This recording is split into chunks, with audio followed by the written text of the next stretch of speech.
What happens when you mix giant robots, rock music, and 90s anime? Well, you get Mega XLR. I'm going to keep it frank, I have absolutely zero past experience with the show. I've never actually seen it up until this point. I never grew up with the show, it was before my time, and quite frankly, it never interested me that much. But when I saw a YouTube video that seemed to have the entire show in 9 hours, I was like, damn, this is one of those shows you can just watch on YouTube?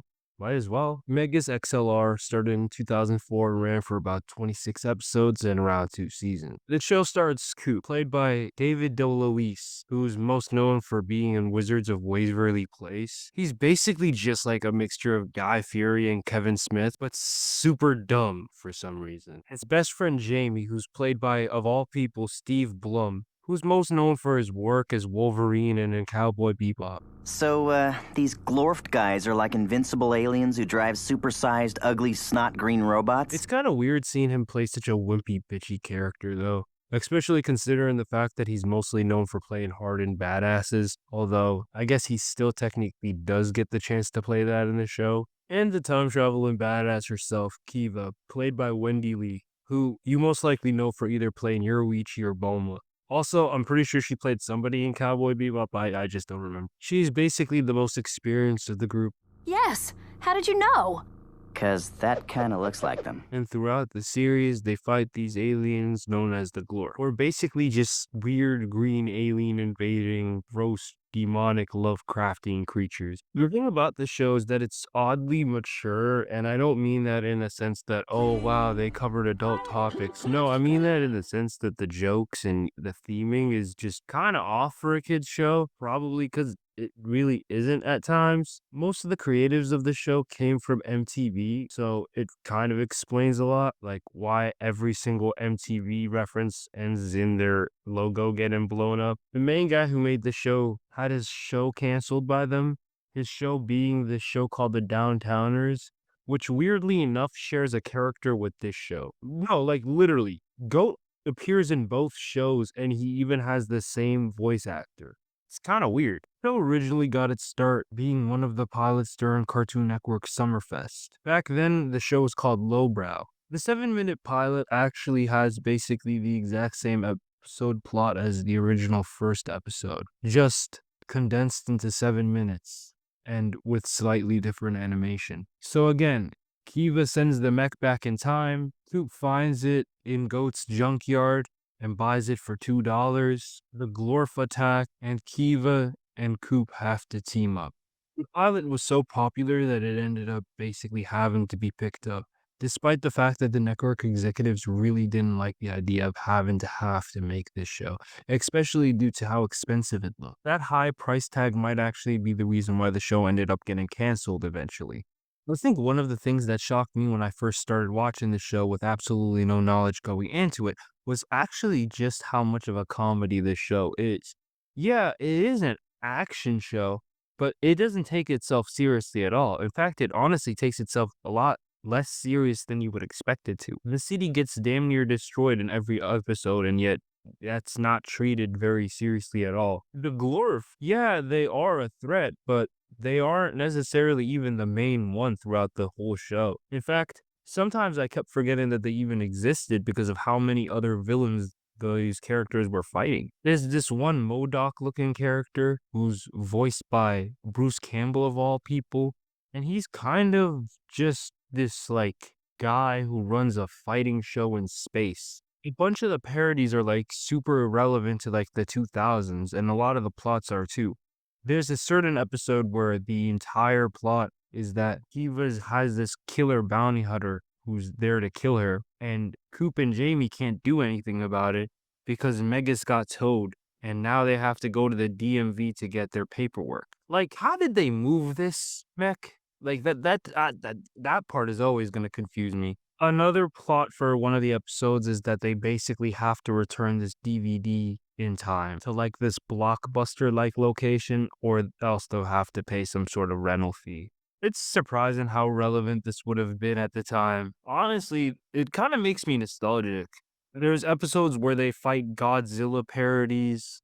There's an episode where Jamie meets the equivalent to Kiva's grandmother in the present, who's like a weird, cool teenage girl. and I guess he tries to go on a date with her that gets messed up, which is kind of ironic considering the future. God, it's like a Captain America, Peggy Sharon situation, somehow worse. Hell, they even managed to parody the original Transformers with the voice actors and everything. Like, I'm not a Transformers fan at all when it comes to this sort of thing, but like, even I was like, damn, did they actually get them for this? Or that one episode where the Sailor Moon aliens come to Earth and are looking for Coop and mistake Jamie for him.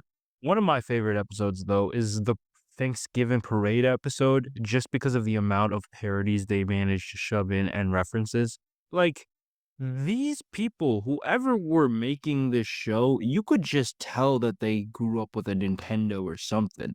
Like, the amount of hatred they have for Sonic, like, wow. And the fact that they managed to do a Harley Quinn reference in like 2004, 12 years before she was popular amongst the general audiences, is kind of funny. For as many references as I got and liked, there's a lot that honestly I just don't understand simply because I don't watch mecha anime and I never really have. Again, I don't really have much of a connection to a lot of the 90s and 80s mecha anime that they're parodying. On top of that, the references aren't just dedicated to the 2000s. A lot of them are referencing things from the 80s and 90s. The show makes it very clear the reason why Coop is such a good pilot for Megas, and that's simply because he spent his whole life training, in quotation marks, by playing video games. And since he's such a good player, those skills somehow managed to transfer into him being a Megas pilot. For as good as I thought the show was, I think it's pretty clear why this show didn't take off the way that other Cartoon Network shows did, or why the network had so little interest in it. I think that this show was kind of a hard sell now that I think of it. Most shows are easy as hell to market or to tell your friends about. This show was eventually written off as a tax write-off, basically meaning that Cartoon Network couldn't use it or reference it or do anything with it, which I think was way, way too far of a step to take. But apparently, Cartoon Network felt as if they had enough action shows, as they had Ben 10 and Teen Titans. And yeah, there were things like Totally Spies and a bunch of other shows like Yu-Gi-Oh! But those were not Cartoon Network shows that they themselves were making. As far as the two they did have, if it came down to it, yeah, I think it makes sense why this one would get canceled over those two. Those two are really easy sells.